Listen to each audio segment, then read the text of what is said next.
நாடு முழுவதும் சுங்கச்சாவடிகளில் வரும் ஆகஸ்ட் மாதம் 15ஆம் தேதி முதல் கார்களுக்கு ஆண்டு சந்தா திட்ட முறை அறிமுகம் செய்யப்பட உள்ளது என அமைச்சர் நிதின் கட்கரி தெரிவித்துள்ளார்.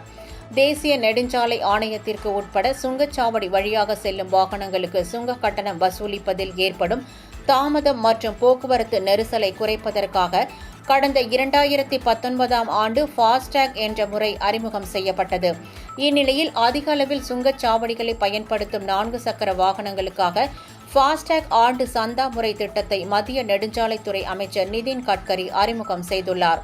இது தொடர்பாக அவர் வெளியிட்ட பதிவில், கார், ஜீப் போன்ற வணிக ரீதியில் இல்லாமல் சொந்த பயன்பாட்டு வாகனங்களுக்காக ஃபாஸ்டேக் ஆண்டு சந்தா திட்டம் பிரத்யேகமாக வடிவமைக்கப்பட்டுள்ளது என்றார். இந்த திட்டமானது 60 கிலோமீட்டர் வரம்புக்குள் அமைந்துள்ள சுங்கச்சாவடிகளில் செலுத்தும் கட்டண முறையின் கவலைகளை நிவர்த்தி செய்யும் என்றும் அவர் அப்போது கூறினார்.